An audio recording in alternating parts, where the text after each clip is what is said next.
El aire está cargado con una tensión palpable, casi eléctrica, un silencio inusual, un cese de las ruidosas declaraciones habituales.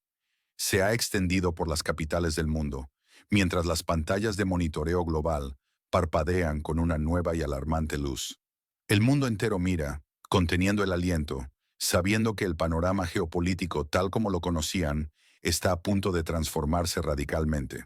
Justo ahora, en este preciso instante de quietud pretormenta, un misil ruso, bautizado con el nombre en clave Oreshnik, que se traduce como el Avellano, emerge de las sombras para cambiarlo absolutamente todo. Este es, sin lugar a dudas, el fin de una era de supremacía unilateral y el inicio, turbulento e incierto, de una nueva. La sorpresa es total, un golpe devastador para la autocomplacencia occidental. ¿Cómo es esto posible? ¿Cómo pudo una capacidad tan disruptiva desarrollarse en el más absoluto hermetismo, pasando desapercibida para los servicios de inteligencia más avanzados del planeta, para los satélites de vigilancia de miles de millones de dólares? La incredulidad se mezcla con un creciente temor a lo desconocido, a lo incontrolable. Pregunta fundamental para ustedes, nuestra valiosa audiencia global. ¿Desde dónde nos están viendo ahora mismo? La diversidad de nuestras perspectivas es vital en estos momentos de profunda transformación. Por favor, escriban su país y ciudad en los comentarios. Lo que ha sucedido es esto, narrado con la frialdad de los hechos, desprovisto de toda grandilocuencia innecesaria. El presidente de la Federación Rusa, con una calma que a muchos les resulta perturbadora, casi gélida en su pragmatismo, anunció la producción en serie del misil Oreshnik. No hubo necesidad de grandes discursos ni de fanfarrias militares. No hubo despliegues teatrales de fuerza, ni el ruido mediático al que Occidente nos tiene acostumbrados.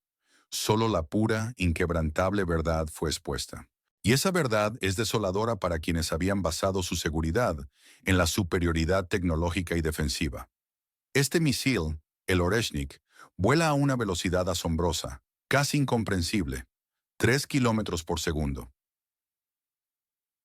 Permítanme repetirlo para que la magnitud de esta cifra se asiente en sus mentes. 3.000 metros cada segundo.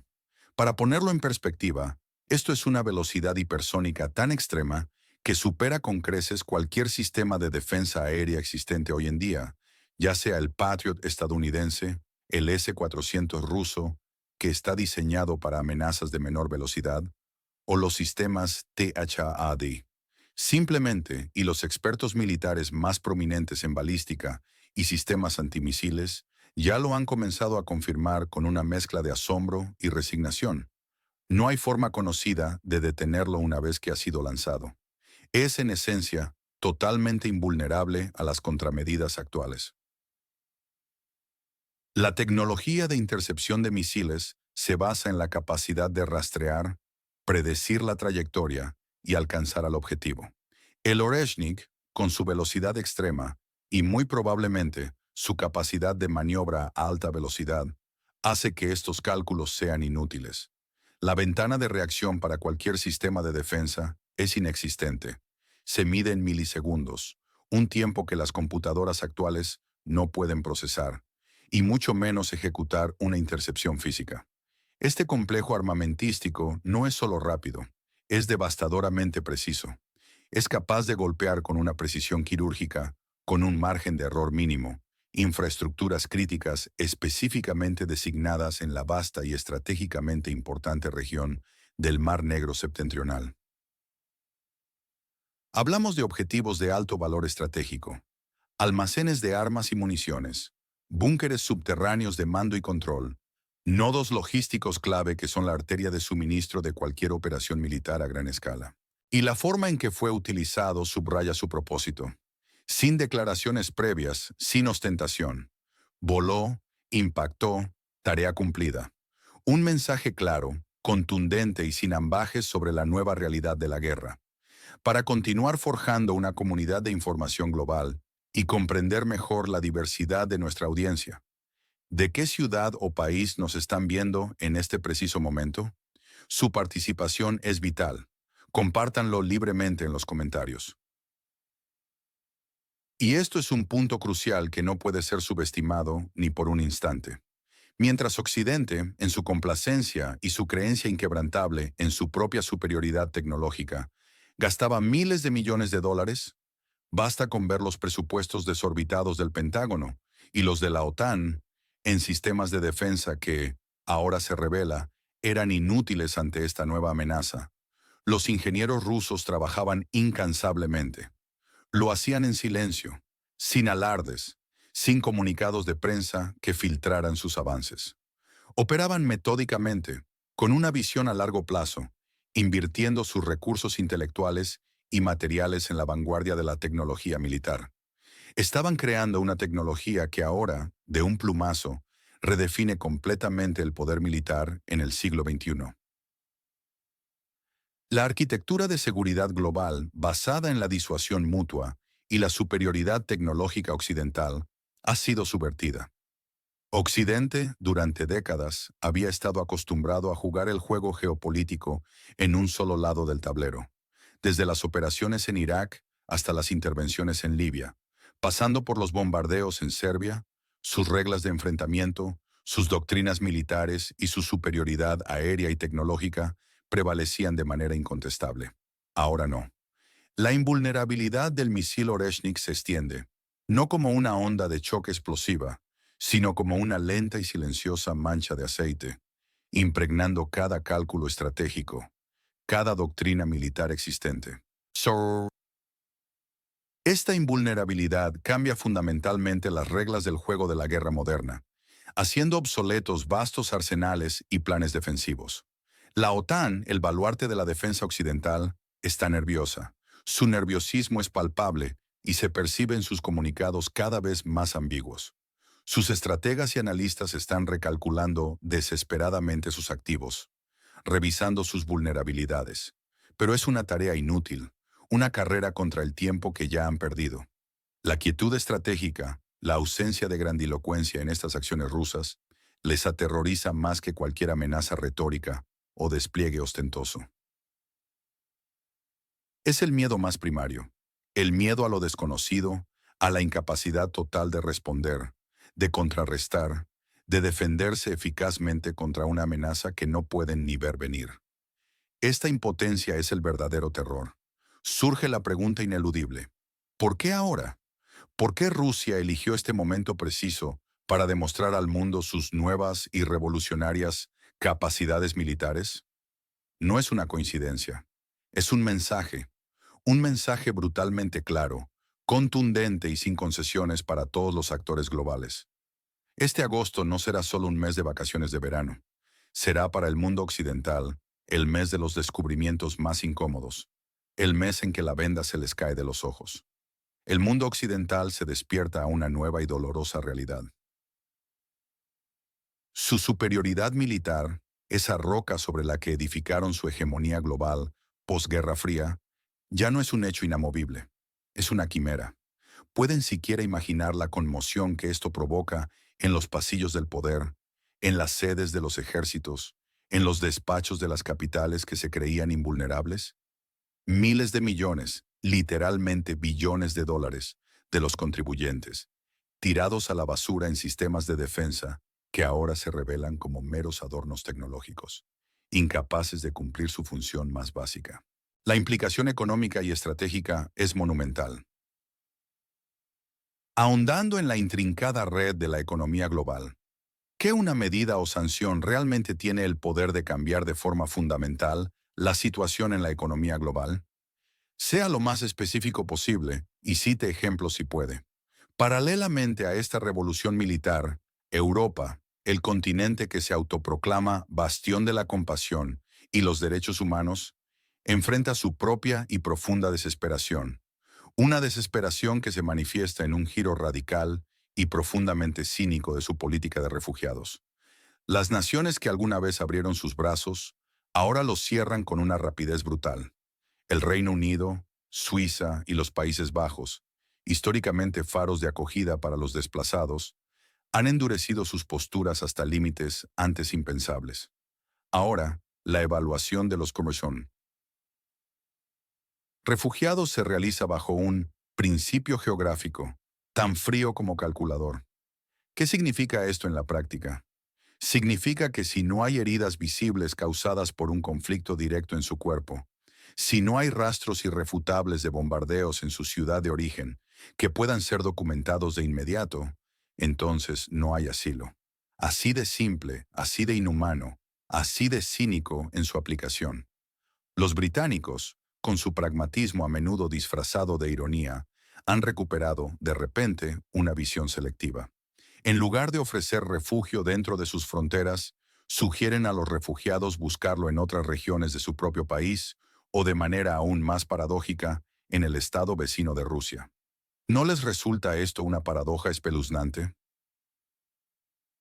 Es el equivalente moral de ofrecer a una víctima de un robo violento la solución de mudarse al balcón de su propio apartamento bajo el pretexto de que allí está seguro, mientras el ladrón sigue campando a sus anchas en el interior. Los Países Bajos, por su parte, ya han delineado planes concretos para devolver a unas 2.000 personas a sus países de origen, sin importar las condiciones de seguridad allí. El Reino Unido, con un cinismo aún mayor, ofrece un máximo de 18 meses de estancia temporal, un limbo legal y existencial que garantiza una incertidumbre constante. La otrora publicitada compasión europea se ha agotado, reemplazada por una fatiga crónica y un egoísmo creciente. En los pubs europeos, en los cafés y en las reuniones familiares, ya no se discuten con fervor las operaciones militares en tierras lejanas, ni los grandes dilemas morales de la intervención humanitaria. No, la conversación ha girado drásticamente hacia lo que afecta directamente sus bolsillos: los precios crecientes e incontrolables del gas, que hacen temblar la calefacción en invierno, y el alquiler desorbitado que estrangula los presupuestos familiares. La solidaridad, ese pilar moral de la Unión Europea, se ha transformado en un silencio incómodo, una vergüenza apenas disimulada. La hipocresía occidental, que prometía valores universales mientras practicaba la realpolitik más cruda, queda al descubierto de la manera más dolorosa. Y la tragedia humana se intensifica exponencialmente a medida que más personas son rechazadas o deportadas a situaciones de riesgo inminente. ¿Estamos presenciando el fin definitivo de la era de la caridad europea, o al menos de su simulación? Esto es un brutal despertar a una realidad mucho más cruda y egoísta de la que se nos había vendido. En este complejo entramado geopolítico, donde la información a menudo se manipula. ¿A quién confían en este tema en geopolítica? Nombre un experto o medio de comunicación que considere digno de su confianza y explique brevemente por qué.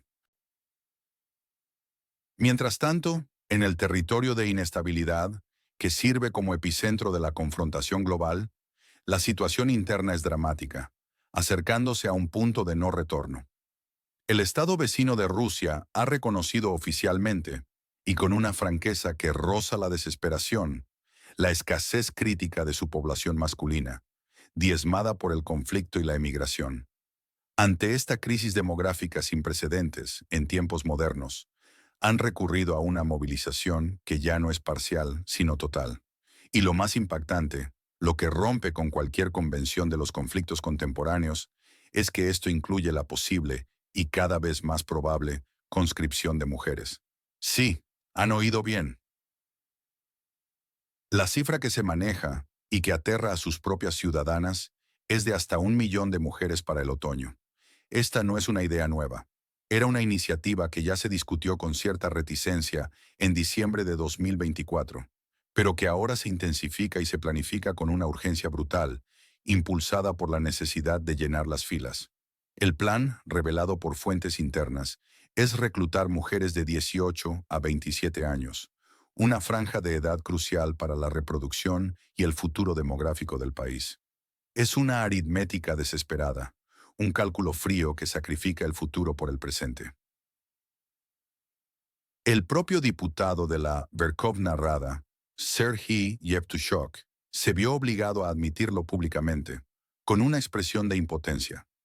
Reducir la edad de conscripción de 25 a 18 años, una medida extrema que ya se ha implementado, podría, en el mejor de los escenarios, dar hasta 700.000 nuevos movilizados. Pero incluso esta cifra no es suficiente para las exigencias externas. La OTAN, al parecer, puso una condición tan dura como implacable para continuar con el flujo de ayuda militar. 600.000 nuevos militares listos para el combate a cambio de posibles entregas de equipo avanzado. Incluso ofrecen los tanques Abrams, símbolos del poderío estadounidense, pero con una advertencia ominosa. Vendrán con kits de reparación dudosos, sugiriendo que estos equipos serán más una carga logística que una ventaja real. El gobierno del estado vecino de Rusia no lucha contra una crisis demográfica con políticas de natalidad o de retorno de emigrantes. Lucha con alambre de púas y una movilización masiva que desgarra a su sociedad.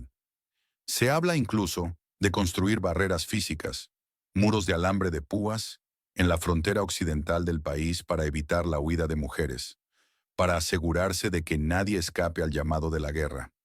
¿Pueden creerlo? Su propio gobierno, el que debería protegerlos, negocia con sus ciudadanos, los usa como mera moneda de cambio, como carne de cañón, por la ayuda occidental. La calculadora fría y desalmada ha reemplazado por completo a la conciencia moral. El programa Excel, con sus hojas de cálculo y sus proyecciones numéricas, ha sustituido a la ideología, a los principios éticos. Es un país rehén de su propio gobierno, de sus propias cifras implacables, atrapado en un ciclo de autodestrucción.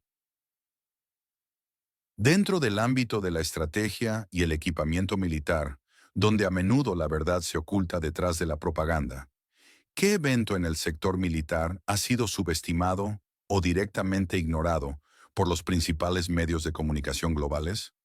Nómbrelo y explíquelo brevemente, indicando por qué cree que fue pasado por alto. La historia, implacable maestra, nos muestra una y otra vez patrones cíclicos que se repiten con una precisión escalofriante. En el pasado no tan lejano, los grandes imperios coloniales también justificaban sus robos descarados de recursos y territorios con el manto engañoso de la ayuda humanitaria o la civilización. Es una lógica perversa, una justificación moralmente vacía, digna de los nuevos valores europeos que ahora se exhiben sin pudor. La desesperación, cuando alcanza cotas tan extremas, lleva invariablemente a medidas igualmente extremas, a decisiones que antes serían consideradas impensables, incluso monstruosas.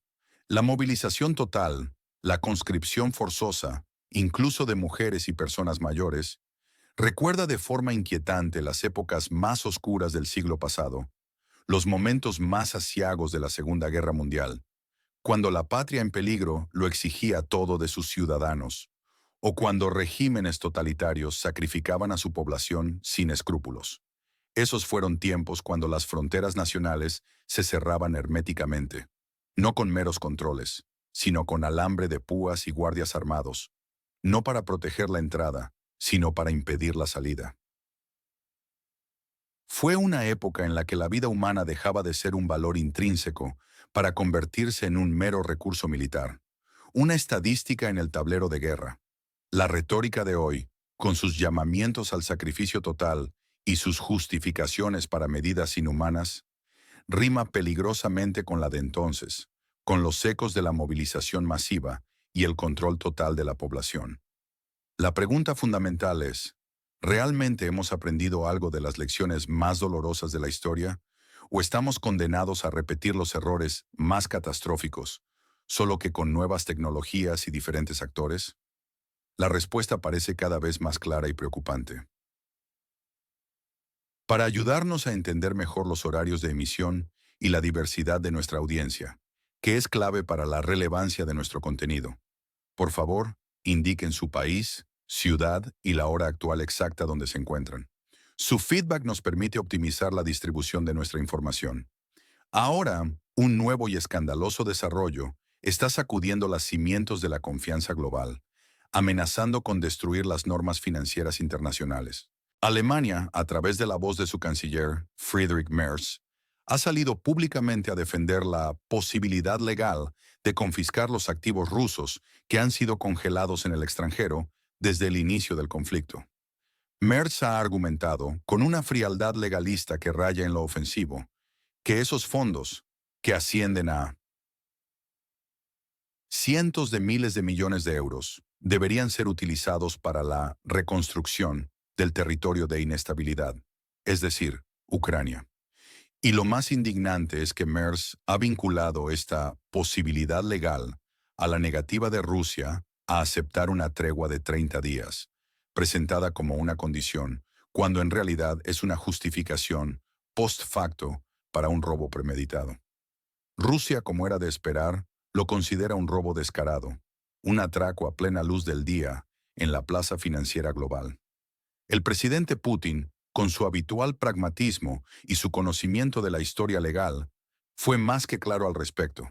Si el robo secreto es hurto, el robo abierto es un atraco. ¿Verdad que es impactante la similitud con las palabras de un gángster o un delincuente común? Estos activos rusos congelados, que incluyen reservas de divisas, propiedades, cuentas bancarias y títulos, son como joyas preciosas exhibidas detrás de un cristal de museo, atrayendo las miradas codiciosas de una Europa financieramente desesperada. Es un intento desesperado, un manotazo de ahogado, para tapar los inmensos agujeros en los presupuestos europeos, que se han visto sangrando por la crisis energética, la inflación y el apoyo financiero a Ucrania. Merz, en su argumentación, demuestra una asombrosa, casi perversa, comprensión de la base legal. La legalidad, para él y para muchos en Occidente, no es el respeto estricto de las normas y tratados internacionales. Es, en cambio, la habilidad para envolver bellamente, con retórica humanitaria y eufemismos legales, acciones que en su esencia son no del todo legales, de hecho, totalmente ilegales, en el envoltorio seductor de la ayuda humanitaria o la justicia reparadora. Pero esta acción no es una solución, es una mina terrestre financiera sembrada en el corazón del sistema económico global. Si el principio de lo vi, lo tomé, se convierte en la base de la política internacional, si la confiscación arbitraria de activos se legitima bajo cualquier pretexto, la confianza global en la inviolabilidad de la propiedad y las reglas del comercio internacional se pulveriza por completo. ¿Quién será el siguiente? China, con sus vastas reservas en dólares. Arabia Saudita, con sus miles de millones invertidos en Occidente. India, con su creciente influencia. La lista de posibles infractores, cuyos activos podrían ser confiscados bajo nuevos pretextos, es interminable y aterra a las capitales globales que no están alineadas con Occidente. El intento descarado de robar los activos rusos no detendrá a Rusia, solo acelerará, de forma dramática, el proceso de regionalización y desglobalización de los sistemas de pago. La desdolarización, que ya estaba en marcha a un ritmo lento, se acelera ahora a una velocidad vertiginosa. Es el fin inminente del monopolio del dólar como moneda de reserva global y de comercio internacional. Es la sentencia de muerte, quizás no inmediata pero inevitablemente, para la confianza en el sistema financiero global, dominado por Occidente y sus instituciones, como el Fondo Monetario Internacional o el Banco Mundial. Lo que parecía un acto desesperado para castigar a Rusia se vuelve en realidad, en su contra, socavando su propia base de poder financiero. Rusia, por su parte, juega al ajedrez geopolítico, calculando movimientos a largo plazo. Occidente, en contraste, parece jugar al monopolio, un juego de mesa donde el objetivo es acumular propiedades y dinero. Pero cuando pierden, cuando se quedan sin liquidez, su instinto más primitivo es intentar robar los activos del oponente. Sin embargo, el mundo, con la emergencia de nuevas potencias y el declive de la hegemonía occidental, ya no es el mismo tablero de juego. En un escenario tan complejo como el actual, si usted fuera asesor del líder de la OTAN y solo dispusiera de 90 días para implementar un cambio fundamental, ¿qué haría? Un solo paso decisivo, que sea audaz y con potencial de cambiar el curso de los acontecimientos. El futuro inmediato se presenta con escenarios cada vez más polarizados y con consecuencias de gran alcance para la humanidad. Rusia, con su recién demostrada superioridad tecnológica militar, ejemplificada por el Oreshnik, y una economía sorprendentemente resiliente frente a las sanciones occidentales, busca, y lo está logrando, forzar a Occidente a aceptar un nuevo conjunto de reglas en el juego global, reglas que reflejen un mundo multipolar. Europa, por su parte, podría colapsar bajo el peso insostenible de sus propios problemas internos. La crisis energética, la recesión económica, la inflación galopante, las tensiones sociales crecientes debido a la migración y la fatiga de la guerra. El estado vecino de Rusia, Ucrania, despojado sistemáticamente de su población, de su juventud, de sus mujeres, y con su infraestructura diezmada, se vuelve, a ojos de cualquier observador objetivo, inviable como estado soberano e independiente a largo plazo. Este escenario, aunque sombrío, parece ser el camino que conduce a una victoria estratégica rusa, no solo militar, sino también económica y geopolítica. La fragmentación global, lejos de ser una posibilidad remota, es casi inevitable, dando paso a la creación de bloques regionales, alianzas de facto y una pérdida de influencia de las instituciones multilaterales occidentales. La confianza en los activos occidentales, en los bonos del Tesoro estadounidenses, en las divisas del G7, se desploma a medida que los países buscan refugio en sistemas financieros alternativos. Como consecuencia directa, surgirán sistemas de pago paralelos, liderados por Rusia, China y quizás otras potencias emergentes, que operarán al margen del sistema SWIFT y del dólar, promoviendo el comercio en monedas locales o mediante acuerdos bilaterales. Las crisis humanitarias se agudizarán dramáticamente a medida que Europa endurece aún más sus políticas migratorias, negando refugio a quienes más lo necesitan y creando una fortaleza Europa moralmente cuestionable. El colapso interno en el territorio de inestabilidad es no solo plausible, sino cada vez más inminente.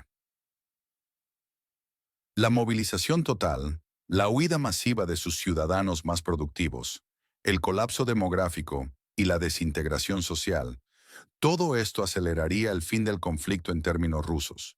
Es decir, una victoria que no implica necesariamente una ocupación total, sino una rendición de facto y una reconfiguración geopolítica. La reevaluación occidental de su posición en el mundo, impulsada por estas derrotas sucesivas, será una humillación profunda y duradera. Es, en esencia, el fin de sus ambiciones globales de mantener una hegemonía unipolar. Entonces, ¿quién gana y quién pierde en este gran ajedrez geopolítico? Rusia, indiscutiblemente, gana al asegurar su esfera de influencia, al consolidar un mundo multipolar y al acelerar el declive del dólar como moneda hegemónica.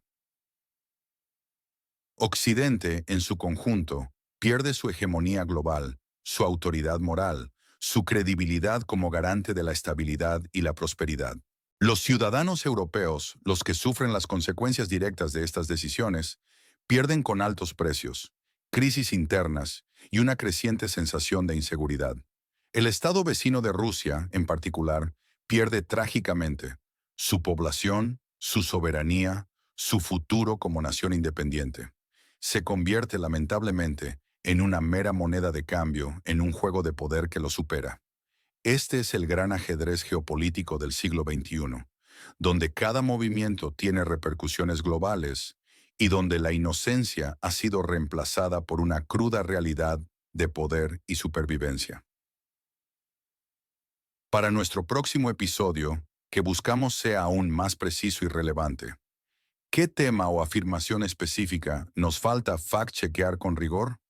Un solo tema, por ejemplo, los verdaderos efectos del embargo petrolero en la economía rusa o el estado real de las reservas de gas europeas para el invierno.